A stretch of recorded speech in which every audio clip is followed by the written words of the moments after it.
Good afternoon, everyone. My name is Lee Diamondstein. I am Vice President of Strategic Accounts and attorney with Magna Legal Services. Thank you for joining our program today. We're very excited to sponsor this program. I will do a brief introduction, and I have to give a little commercial for Magna, and then I'll introduce each panelist. Again, my name is Lee Diamondstein. If you have any specific questions, if you want to pose a question to any of the panelists, please use the chat feature on the bottom ribbon of your computer. Any questions that we'll be monitoring them, please use the chat feature on the bottom of your screen, please. A little bit about today's program, and actually before we get in, I'm being reminded that CLE credit, we are applying for CLE credit in Pennsylvania, Illinois, California, Florida, Texas, and New Jersey. For those attorneys in New Jersey and New York, those states accept reciprocal credit through Pennsylvania, and we will provide a uniform CLE certificate. A little bit about Magna, and again, it's just a slight commercial just so you know what we do and the platform for where we're coming. We are an end-to-end litigation consulting firm. We focus on 4 main solutions, one being discovery services. So we can help schedule court reporters anywhere in the world, anywhere in the country, real-time, videographers, whatever you need, we handle it. We can also help you with language services. If you need translators or interpreters, we got it. We can help you out. And then lastly, on the discovery services, record retrieval. That includes medical record retrieval. So if you need billing, x-rays, criminal, Social Security, tax, we can help you with that as well. Moving down the litigation life cycle, we actually can help with graphics, and trial presentation is number 3. And on the last area, we can help with jury research, bench research, and arbitration research and consulting. That includes focus groups, so exploratory focus groups, so when you're developing your themes, or mock trials, when you're testing your themes. And we can actually do that with judges as well. We just extract those lay people and incorporate retired judges.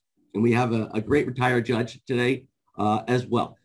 We've been, through the pandemic, we've been using our patented jury research, which is called Jury Confirm. And it's a patented research that we can actually do the jury research online. We can help with jury selection, juror questionnaire, juror profiling studies, shadow juries, post-trial interviews, witness prep, whatever you need, we can do it, as well as social media. So that's a commercial for Magna. I'm going to introduce the panelists today.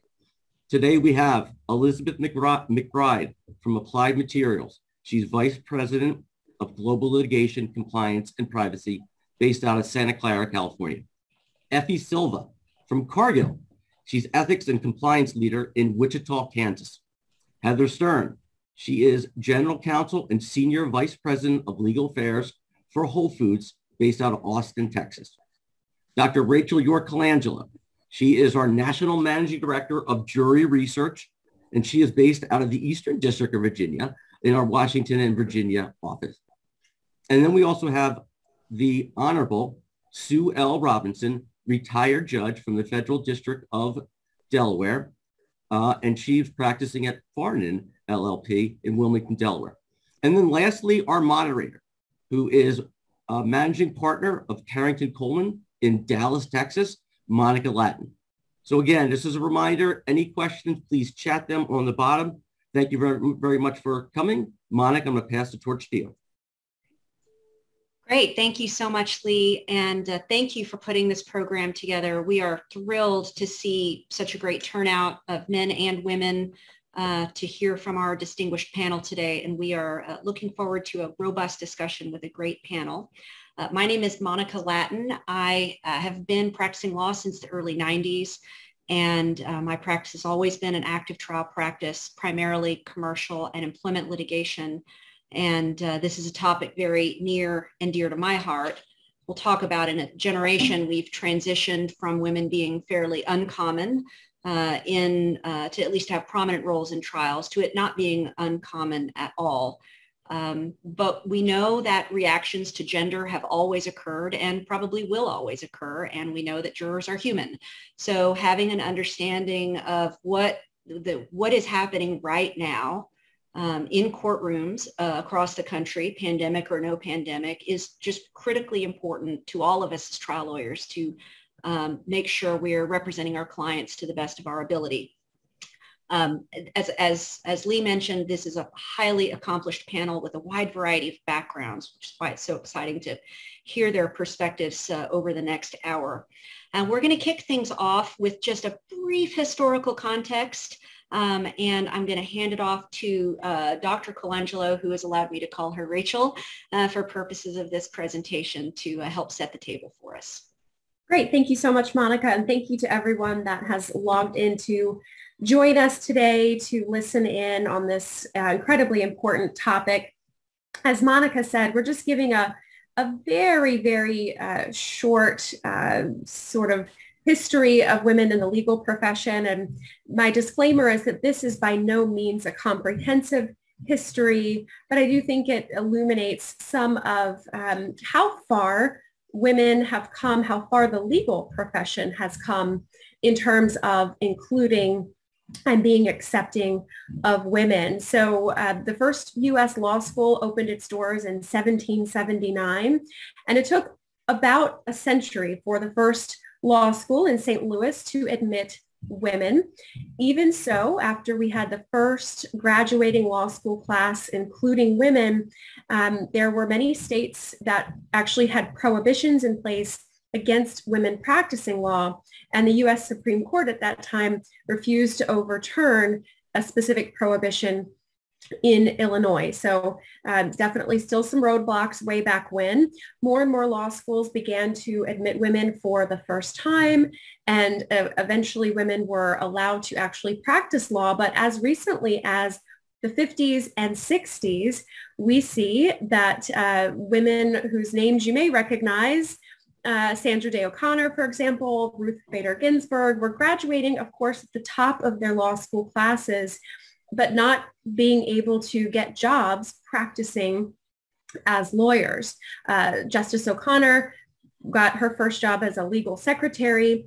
Justice Ginsburg needed intervention from a law professor in order to get a position as a clerk. Even in 1963, Harvard Law Record released a publication titled Women Unwanted, and the subject of that publication was about why women should not be practicing law. So 1963 was in some ways a long time ago, in other ways really not too ancient history. So you might be thinking, why are we talking about back in the 1800s in 1963? Of course, we have come a long way, and we're going to talk a lot about that today. But the point here is that we know past perceptions in the legal profession as a whole and perception of the public certainly still inform current views of women litigators and female trial attorneys. So I think it's important to remember what has happened in the past and how far we've come. Thank you so much. I'd like to ask Judge Robinson, you've had a distinguished career, and before you were a judge, I know you were a federal prosecutor with the U.S. Attorney's Office.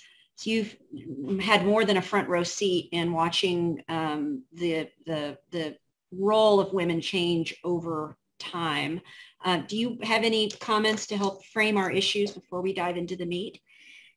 Well, I thought it would be interesting, as the oldest member of this panel, I think by far, to just over the 40 years that I have been in the profession, how things have changed. When I graduated from law school in 1978, I joined a venerable law firm in Wilmington, and I was the only female attorney, the first full-time female attorney in 1978. And I was told by the partners there that you shouldn't go into the courtroom unless you were a born litigator. They didn't really explain that, but from the context, I assumed that to be a born litigator, you had to be a white, you had to be a male, and you had to have gone to an Ivy League law school. And kind of like the judges who were sitting on the bench at the time, and they just exuded this kind of confidence that that kind of a background can generate. When I left the law firm for public service and joined the U.S. Attorney's Office, I was lucky enough to have a mentor who was who was a man, because once again, I was the only woman in the office. And he basically told me that being a good litigator was more than was more about being genuine and competent than it was about the school you went to and how you looked. So you fast forward to 1991, when I first joined the bench. Delaware had a healthy patent docket already, and the patent bar particularly was made up of these born litigators that I had been exposed to early on, white men with Ivy League educations. The lead counsel basically took the trial from soup to nuts, didn't even let their male associates help. And there were really the only women in the courtroom were me and my staff, with a few women serving on jurors. And I do want to mention, because I looked this up because I thought it was interesting, that although some states allowed women to serve as jurors in the 1890s, and they were mostly the Western states like Wyoming and Utah, the federal, it was the Civil Rights Act in 1957 that allowed women formally to serve on federal juries. And it wasn't until the early 70s that all the states joined ranks. So women on juries was, I think, even more limited than women in the courtroom as lawyers. And the few women who did serve on juries, I think, were somewhat suspicious, at least when I was talking to jurors, of women, and especially women who were too aggressive.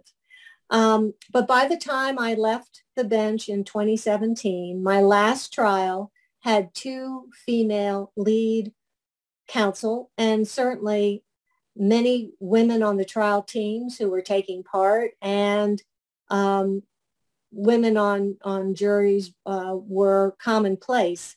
So although it took almost 40 years, we do have more diversity in the courtroom. But certainly challenges remain, and I believe that is the topic of our next conversation. Great. Thank you so much. I agree with you with what you've seen. I have lots of cases these days where it's all women on both sides. All of the whole signature block on the case is all women, and it's just not even an issue or a surprise. And it is interesting to think that it's really maybe even 20 years ago that, or less, that would have been very uncommon. And it's now, it really is a non-issue, at least in the sense that it just happens all the time, which is wonderful. We are going to dive into now what I'll consider sort of the meat of the feedback that we have gleaned over time. We're going to divide this into 2 components. The first section we're going to talk about are the challenges. Talk about the perceptions of women litigators from a jury perspective. We're going to talk about the challenges, but we are also going to talk about the advantages, which are substantial. So as we go through this first section, I don't want anyone to think this is all downer stuff. There's a lot of really good information out there, but we're going to start with challenges. Rachel, in her job, deals with jurors and mock jurors every week of every month, year round, and gets real-time feedback about what they think. So I'm going to turn it over to her to give us some information about what she has gleaned over time on this question of what are the challenges associated for women litigators in the courtroom.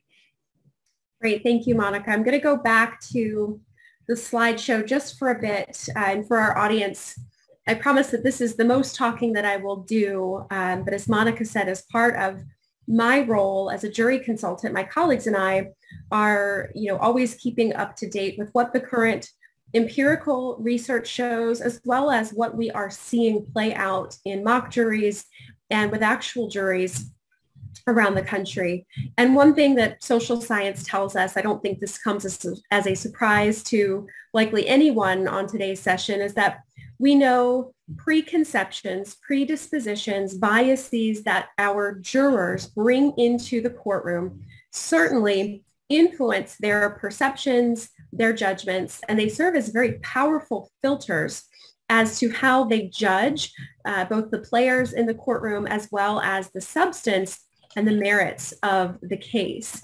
So gender stereotypes are pretty powerful preconceptions that almost everyone brings into the courtroom, certainly dependent on each juror's background, the way in which they were raised, their own personal experiences, and the manner in which they view the world.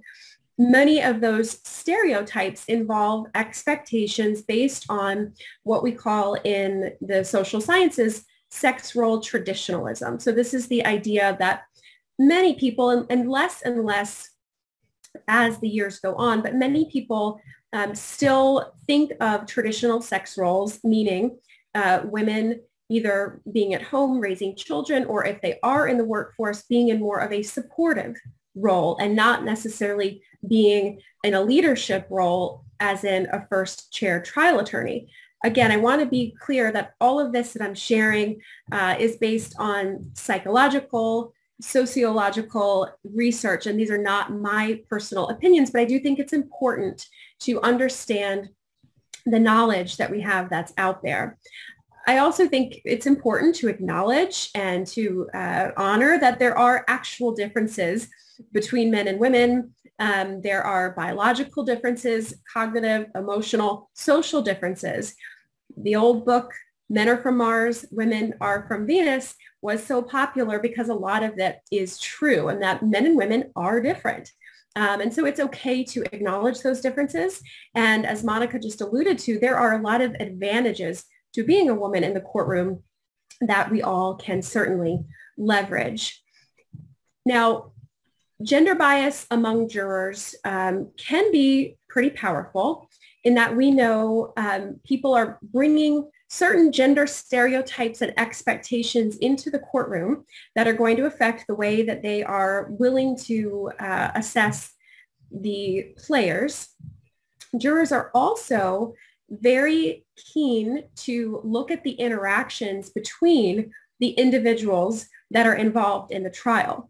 So it's important not only to consider how, you might be addressing the jury and how they're responding to you, but also how you are interacting with others in the courtroom. And this goes for men and women. I know we have a lot of men in today's audience, and this is important for everyone to keep in mind.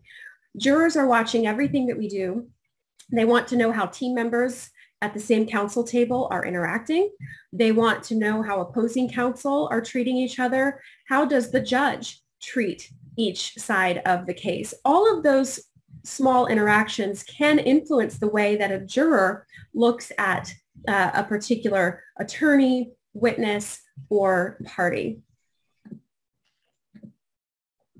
There are two types of bias, and this goes for all types of bias, not just gender, but it's important to keep in mind that there are explicit biases versus implicit. Explicit are stereotypes and attitudes that someone is aware of, and they expressly self-report. So for example, if I have a bias in favor of vanilla ice cream, I might say, well, vanilla ice cream is the best and I don't like any other flavor. That's an explicit bias that I am aware of and I acknowledge. Implicit biases are stereotypes and attitudes that we know do affect people's understanding, perceptions, decision-making, and behavior without them realizing it. And in many ways, implicit bias can be more dangerous or more threatening than explicit bias. When you have a juror who comes into the courtroom with an open prejudice, often they have no problem expressing that during the voir dire process. Or if they don't express it during voir dire and they aren't excused from the jury, they understand that in a group dynamic such as a jury, it's not socially acceptable in most scenarios to openly express this bias. So people can sometimes self-correct for their explicit biases and make an effort not to allow that prejudice to influence their decision-making. When people have these implicit biases, however, they are being influenced without their knowledge, and it makes it almost impossible for them to correct or to be aware of those biases. Some of the gender stereotypes, expectations, and biases that are commonly brought into a courtroom include what you see here in front of you. And this is survey data that we at Magna have collected over the years around the country. When we are conducting mock juries or surveys, we often ask general social questions in order to get a pulse on where does the population stand, are there geographic differences, etc. And what we have found, as you can see in these two charts, is that over 80%, actually over 90% of people, 92% agree, at least somewhat, that men tend to be more logical and less emotional than women. And the vast majority also agree that women tend to be more caring and less competitive than men. These expectations, again, are drawn from the sex role traditionalism. People expect women to be more nurturing and more emotional than their male counterparts, who are supposed to be very logical, not let emotion get in the way, and are the more competitive, aggressive gender. Now, this survey result I find cautiously optimistic, optimistic in that 73% of those we've surveyed recently do not think that female attorneys are at a disadvantage in the courtroom. I think this is promising because it says that people expect women to be in the courtroom and think that men and women are equals in that setting. I'm cautious about it, however, because some of this may be a lack of understanding or a lack of appreciation for the hurdles that do in fact exist for women litigators. I think it's important to acknowledge certain hurdles so that we can all work to break those down. So all of the challenges that we're discussing today are not roadblocks by any means. They are hurdles, and sometimes they're small hurdles that can be easily jumped over, but it helps to just be aware that they do exist. I'm very quickly going to go through a little bit of psychological research that has specifically examined juror perceptions of men versus women in the courtroom. And again, no surprise, based on stereotypes and expectations, we know that most people have an expectation that masculinity is associated with being more aggressive, competitive, a lack of sentimentality, and emotional control. People expect men to display these characteristics. Femininity, on the other hand, is often associated with characteristics of being more passive, fragile, sensitive, and nurturing. Now, that may be true to some degree for many men and women, not necessarily all, but interestingly, the traits that are associated with femininity are not always on display in the courtroom. You may be a very nurturing person or a very sensitive person. In a courtroom, there may not be that opportunity, or it's not appropriate in every trial to express that side of yourself. So many times what women litigators are facing is an expectation of how A, an attorney should act, and B, how a woman should act, which can be at odds. One specific example of this is the use of anger or aggression.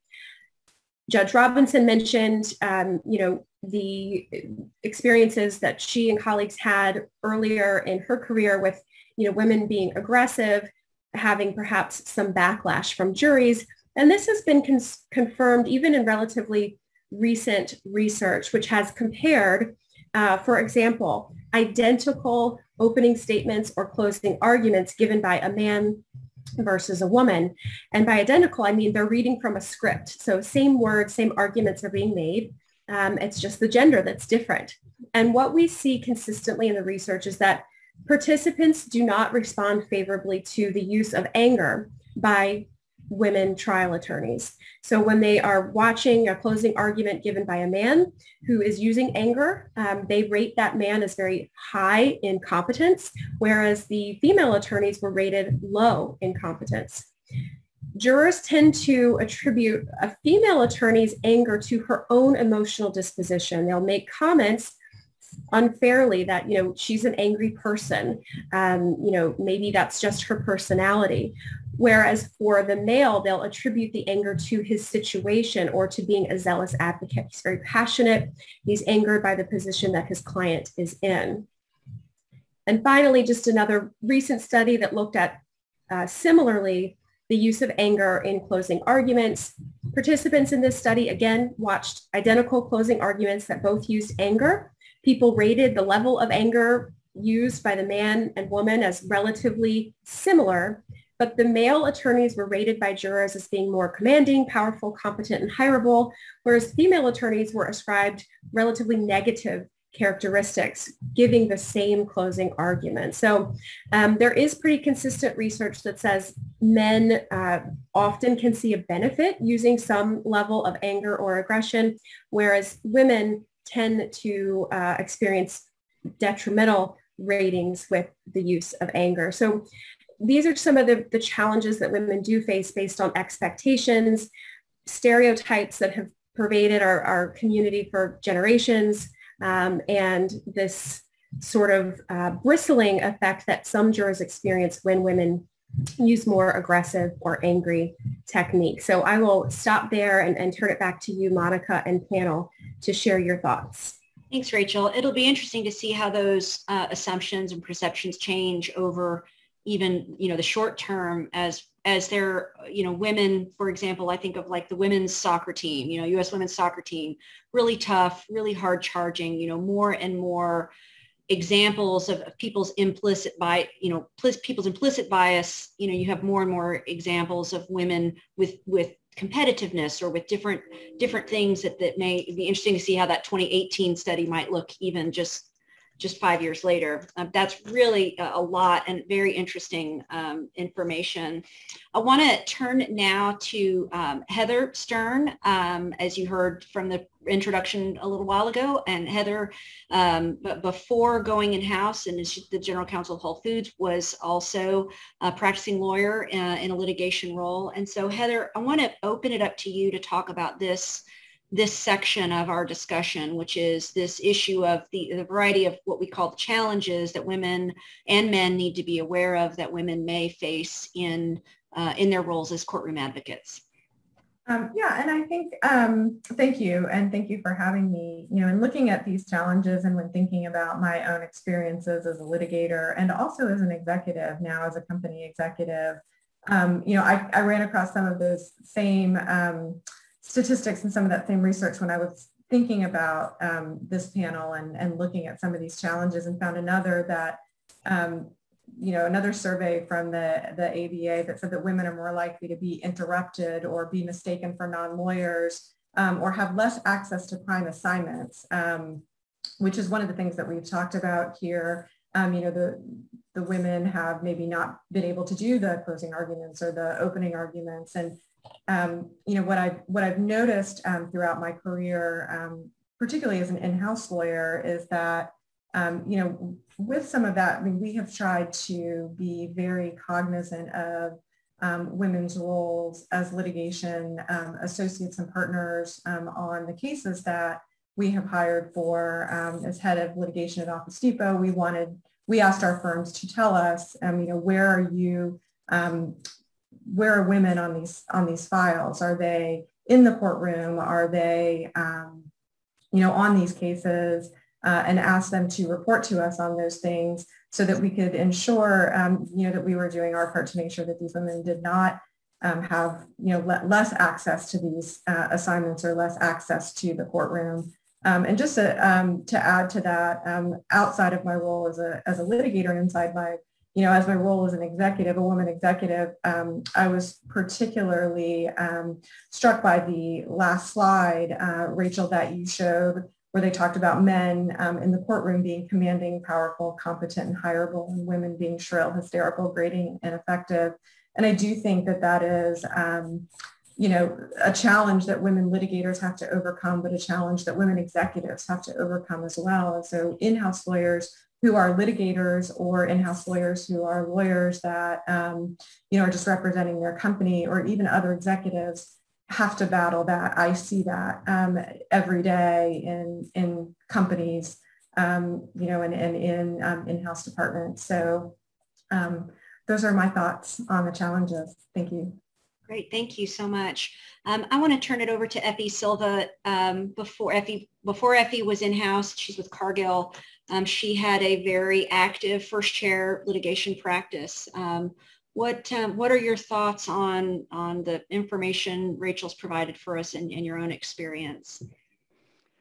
Yeah, it's fascinating to see those statistics. I want to, say I'm really humbled to be on this panel with such powerful women that have really experienced the battle room of the courtroom. And I personally know Elizabeth and Heather. And so it's nice to see, my peer group all contributing with the intent to really help, the system and to really correct this implicit bias and the injustices. And I've just met the other folks on the panel, including the esteemed Judge Robinson. So my thoughts, generally when looking at it, it's not something that I feel like I learned. I have experienced all of those slides in first person. And one of my personal stories around it was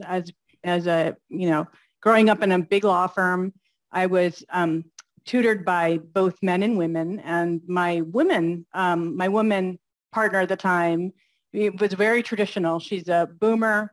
She is approximately, I won't say it out loud, but she's in her 70s right now.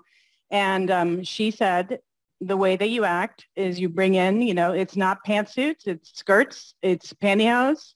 And I was in Miami, Florida, which is a painful thing to know. Hair down, not up.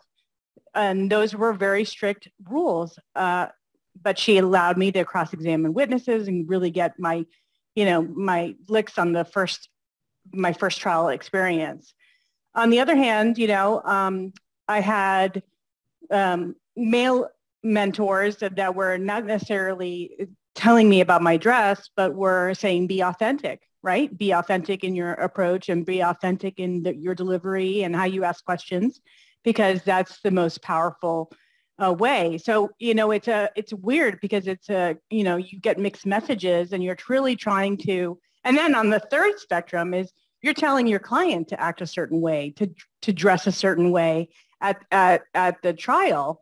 And so here you are, sort of dictating what they should be, how they should be presenting, and also trying to figure out how you should present. So I think it's a lot of emotional intelligence that women have to carry that burden of understanding their audience and the jury, and really picking up on the subtle cues. And it's an unfortunate reality that I think that we all have to bear. And there's no real instructional guide other than practice makes perfect, and to really have a flexible attitude towards knowing that there are both sides of the spectrum, right? You have people that see competence, in male lawyers because they're angry, as that side that you presented. And just to know that you need to be in that zone, in that gray zone, and be able to be flexible on the turn of a dime on your feet. Great. Thank you so much. And we're going to we'll be talking about advantages in just a minute, and we are going to have a sort of more free-flowing discussion about advice in a couple of minutes. But I'll add, I don't view these challenges as necessarily detriments. I think all of us as litigators are trying to find the most effective way to communicate, and that's men too. And men have all different kinds of molds, and every litigator needs to find their voice that is most effective for them, communicating with the court and communicating with the jury, and is not one size fits all. And I've seen loads of examples of angry men who were terribly ineffective. And I have seen women use anger successfully and or a low simmer, but I think men have to calibrate as well. So I think these are good things for us to know, but I don't want anyone to assume that I don't view this as a huge mountain for us. It's just an awareness, just like so many other things you think of when you walk into the courtroom. I want to turn now to advantages and kick it back to Rachel for a couple of lead-ins on this, and then we'll hear from the panel in more detail.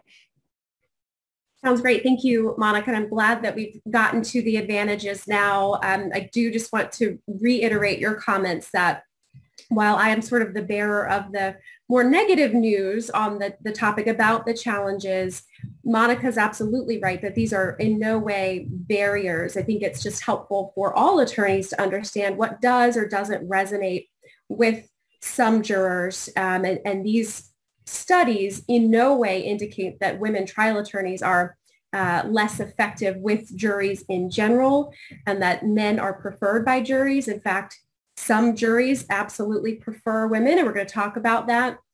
And women have many advantages and certain styles that we can use that men use less effectively. So just as, anger might not be as effective with women, men have disadvantages in other areas. So I do just want to make that point very clear. Before we get into the panel discussion about advantages, I wanted just to talk about where are we now. At the start, I gave a little bit of history of where women did start out in the legal profession. Where are we now? So these days, women make up, at least half, if not more than half, of many law school graduating classes and are entering the legal profession in numbers that are, exponentially increasing year after year. I won't bore anyone with war stories, but on the last trial that I just finished a week ago, second chair as well as local and appellate counsel were women. And I was the jury consultant on the team. And so the team was really equal as far as men and women. And that team, I think, really benefited from the diversity of perspectives, worldviews that we all brought to the table. One thing I wanted to note specifically is that numbers of women in leadership roles in the legal profession are growing. These are just some numbers from private practice, so definitely still a lot more room for growth, certainly in leadership roles specifically. But I think it's very helpful, as Monica noted, that there are more women in prominent and public roles in the profession as well. So we've got more women on the Supreme Court than ever. We've got our first female vice president in Kamala Harris. So the more exposure the general public gets to women in this industry, women in the courtroom, women in other prominent legal roles, the more those stereotypes, those expectations will start to be broken down. And those hurdles that we've mentioned so far will become less and less important.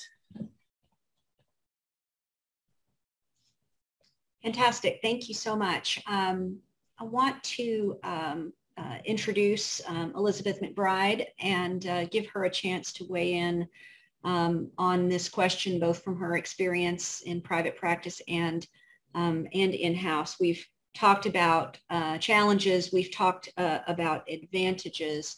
What is your perspective on this issue?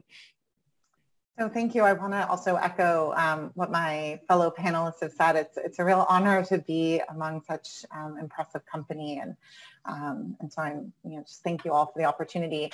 It's rare actually to be on a panel that's sort of gender focused and get to talk about it from a kind of positive, advantageous perspective. So I actually spent a little bit of time thinking about kind of what to say, and I guess I'd put it into kind of three different things to think about. The first is, there are actually increasing studies showing that women litigators are more effective. There was a sort of a broad scale study done back in 2018 that looked at the outcomes of cases, finding that women were winning their cases 70% of the time, whereas, in contrast to men, 57%.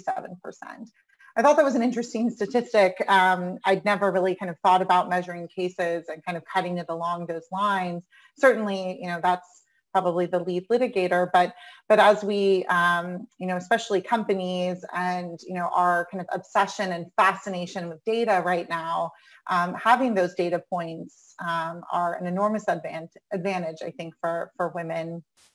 The second is I thought about one of my very first IP trial, and it was, in the Northern District of California, actually in front of a federal magistrate, Paul Graywall. And there were, one of the lead trial attorneys on my team was a woman, and she was often sort of cast as, as emotional by opposing counsel. And I remember, one session, where she was raising a legitimate evidentiary objection, and the other side, just before she got to finish speaking, threw up their arms and said, there she goes, being emotional again.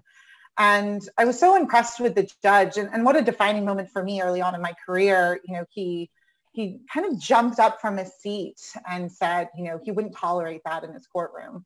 And then several years later, he wrote an opinion sanctioning an attorney for effectively, repeatedly engaging in sexist attacks throughout a deposition.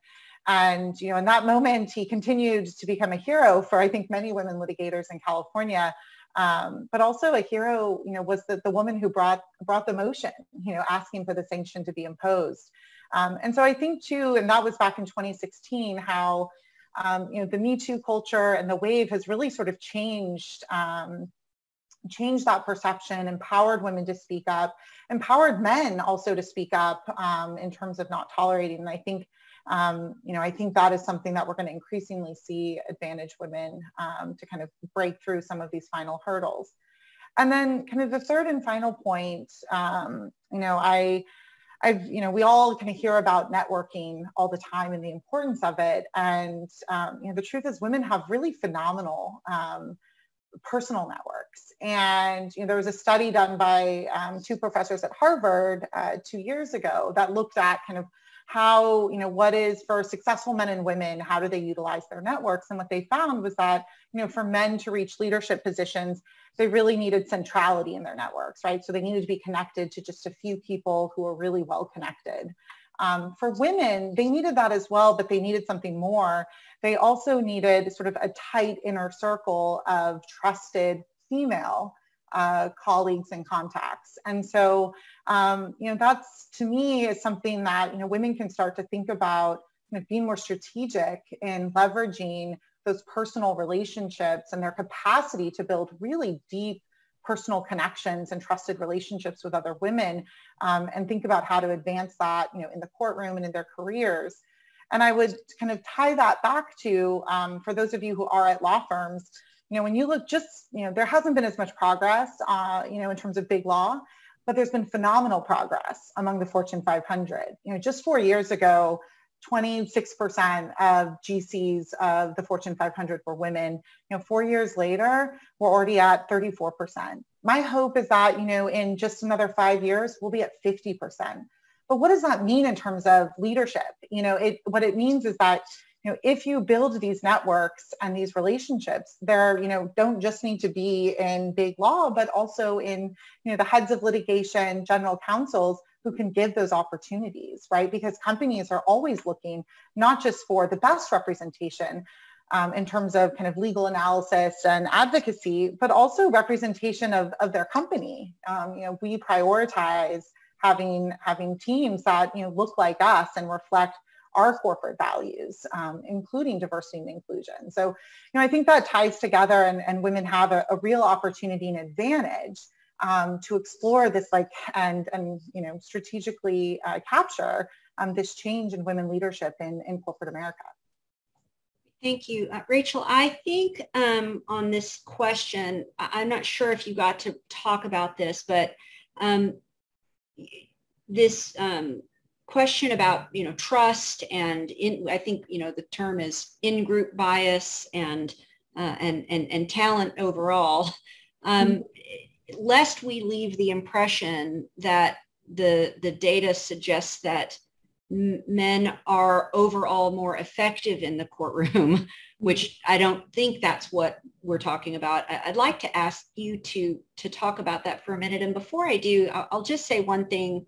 In my experience as a trial lawyer, I have found being female to be tremendously advantageous. I'm often, especially among lead counsels, there are many times where I'm the only one.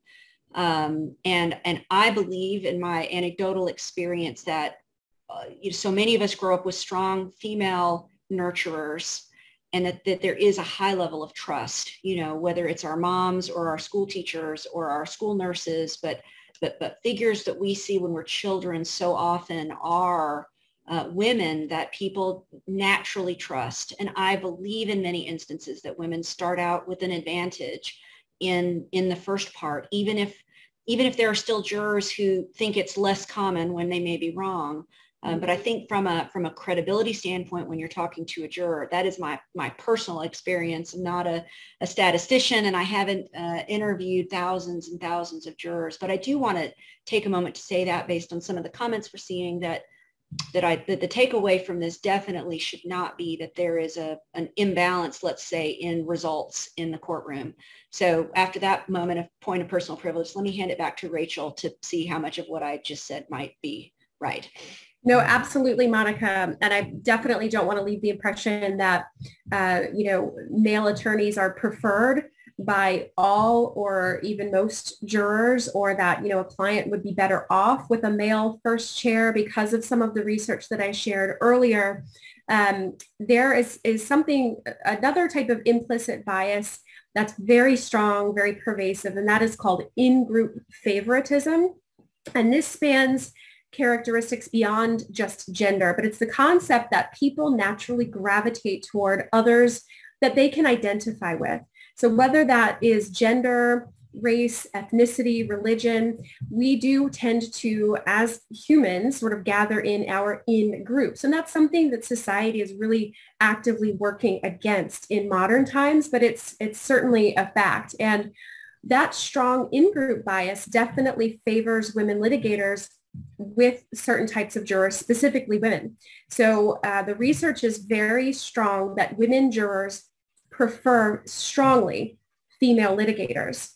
Why is this so important? Our juries are more and more diverse.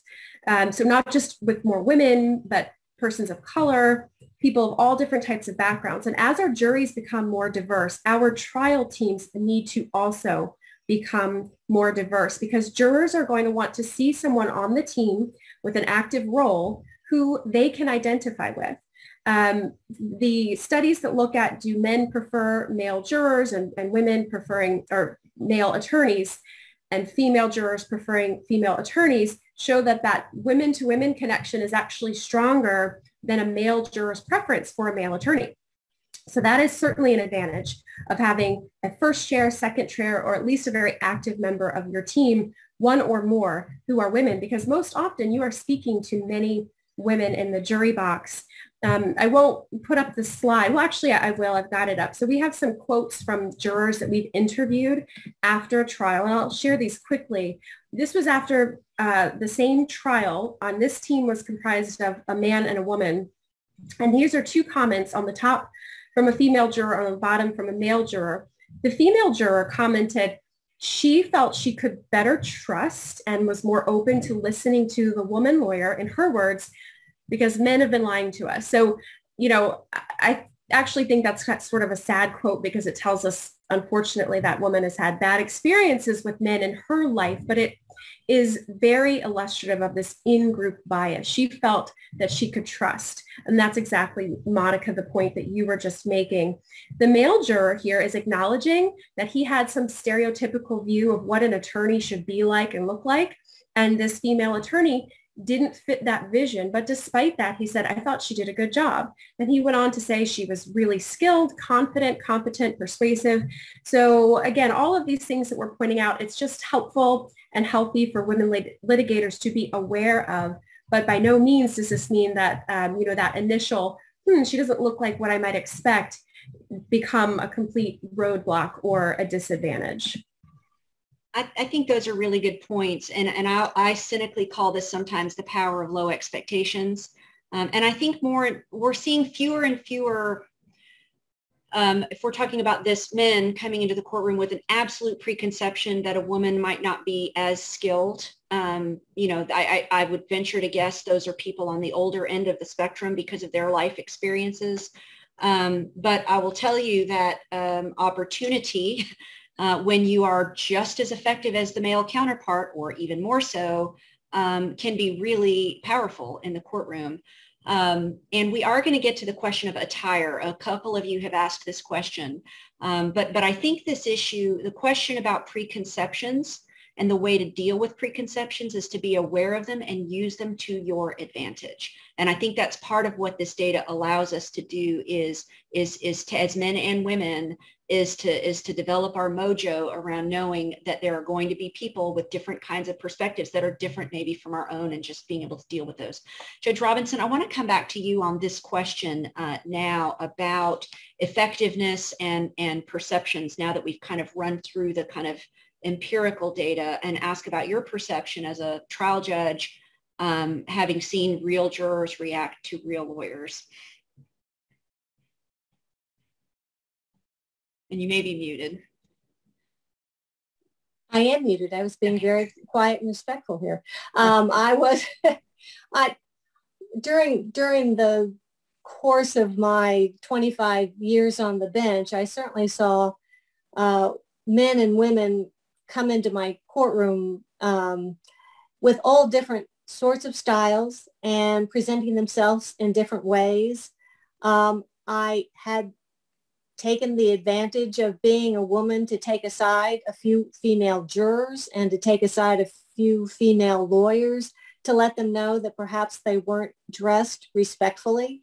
It is a courtroom, and it is a respect you're showing to the court, and you're not the show. You know, the case is the show. So there is a respect factor that you should demonstrate in how you present yourself to the judge and to the jury. And it's all about being comfortable, genuine, and competent. And your clothing shouldn't add or detract from that. I imagine you'd say yes for men and women. That's always the goal, right? Absolutely, absolutely. Eppie, let me come back to you on this sort of question about advice. In terms of presentation style and attire, having been in the trenches, what do you see as the best advice you can give to our attendees? I think is be aware of biases, but be authentic. And so if you're more comfortable in a pantsuit and you think you can carry yourself just as effectively, then go for it. But I do think there are some opportunities that you could miss, reading your jury right, whether you decide to wear that pantsuit that day. So I think it's a case-by-case basis. I think it's depending on the jurisdiction you're in. If you're in the Midwest, as opposed to, California or Florida or New York, and the kind of case that you're leading. I hate to even get into the specifics of dress and attire, but it's just a fact and a reality that we have to deal with. And I go again to the point that we're instructing our own clients to dress a certain way. And so why shouldn't we also abide by that same emotional intelligence in conducting ourselves and what we're bringing to court that day? And if somebody's going to perceive you and perceive your competence, not just based on your argument, but on the way that you present yourself and not having wrinkles, then take advantage of it, right? Take advantage of having the sharp suit and the dress if you're going to get persuasion points and competence points. Heather, I'll come back to you now. What takeaways do you have or advice do you have for the attendees on this issue? I think that I agree with Eppie here. I think that if you are comfortable and confident, then that will shine through. I think that, being professional is extremely important. Obviously, and dressing that way is extremely important, but you don't want the clothes to be what is noticed. You want you to be what is noticed, and your skills and your abilities. And so your clothes should not be sort of the main attraction. It should be your preparation and your skills. Yeah, at the end of the day, we got a question from one of the attendees. You know, at the end of the day, your goal is to win the case. In the moment, when you're talking to that juror representing your client, your goal is to win the case. And so that comes down to the phraseology that you use in your particular region of the country. It comes down to people deciding what kind of car they want to pull in to the parking lot in. And it comes down to whether you want to wear 5-inch heels or flats. And for men, it's the color of their shirt or their tie, or whether their hair is really slicked back. Or, I mean, we all have to remember that is the goal in the moment. As social mores change, I have seen women with makeup, with no makeup, with flats, with pants, with high heels, all be exceptionally successful. So I think it's, again, something to be really aware of, but authenticity is what jurors want. Authenticities want to know you're telling the truth to them. And if you're comfortable in your skin, which includes being comfortable in your clothes because they reflect you, it doesn't matter as much what you look like or what you're wearing as that your communication is authentic to people who are trying to decide who they should believe. Elizabeth, I want to come back to you. We have just one more minute, and I want to get one more chance to hear from you. And I want to say before I do that, we've gotten some questions about the topic of encouraging clients to hire women, about business development and training. And we as a panel love this topic, and we spent a lot of time talking about it. But as you can see, 1 hour only allowed us to scratch the surface on this really big issue about jury psychology.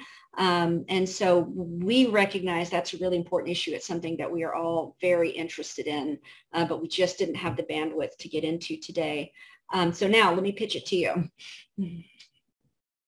Sorry, what exactly are you pitching? Sorry, parting words at this point on the question of advice, whether for women litigators or men or law firms dealing with these issues.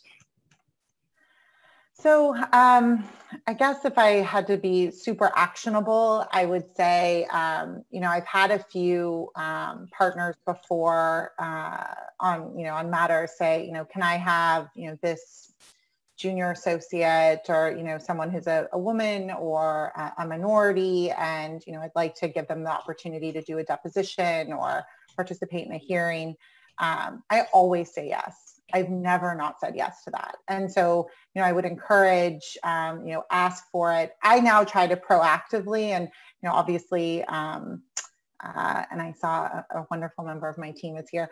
I don't, you know, in my role now, I don't tend to necessarily manage the ins and outs of a day-to-day case anymore, but I know my team is equally committed. And so, you know, we try to affirmatively say, hey, you know, this is a motion that, you know, if there is argument, you know, we'd welcome the opportunity to have so-and-so do it. And so I would, you know, make sure to just ask. And, you know, to my point about networking before, you know, I said this, you know, when we were talking, but, you know, it's amazing to me how many extraordinarily talented women litigators I know. They never ask to pitch or to pitch my team, to pitch for a case. And I can't even tell you how many men I don't even really know who ask for that opportunity all the time. And so I definitely would encourage you to just go ahead and ask, you know, leverage those relationships. And, you know, the worst they can say is no, or, you know, or they might say, like, let's go grab coffee. Tell me about what, you know, you're interested in, what you're passionate about. And, you know, then you can think about them the next time you have like a case, you know, you'll call them. And so anyhow, that's would be my parting kind of actionable advice. That's super good. And before I hand it back off to Rachel, I'll add one of the things that Rachel talked about a little while ago was what juries expect anymore. And I have found, and I have real world experience in the last year where it was predominantly male trial team on the other side. And the jurors told me afterwards they thought that was weird. And that included men. It just looks really strange anymore to see all people of one color or all people of one gender on a trial team. And so it is important that your trial team include people of a wide variety of backgrounds. And I should also just say, and I think Heather may have said this earlier, but the studies show that a diverse trial team makes better decisions. You have more perception of what a jury might think. You bring different experiences and perspectives to the collaboration that is this crazy thing we call trial. So that is part of my plug for why this is so important. And to young women, I would say, do whatever you can to get experience. Doing something the first and second time is the hardest, and get out there and ask for that experience and find mentors and find promoters, because once you've done something a few times, you become the woman who's done that thing a few times, and it's so much easier to get to do it again. So with that, I want to say thank you to the panel. I want to hand it back off to our host, Rachel, and her firm for closing remarks, since we are just a few minutes past the hour. Thank you so much, Monica. I agree. We could probably talk for another hour on this topic, but we won't go any longer. I want to echo Monica's advice to be proactive about seeking out opportunities and experience. I think as women litigators, it's important to be that sort of advocate for yourself. Ask for those opportunities rather than sort of waiting to see when they come. Be aggressive about it.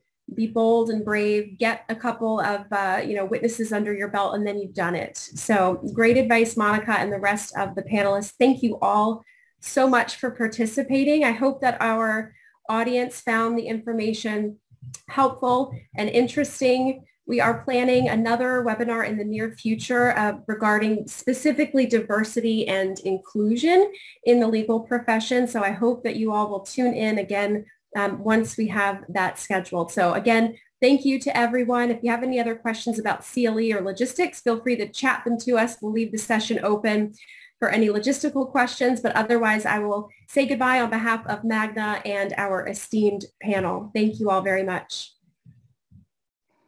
Thank you.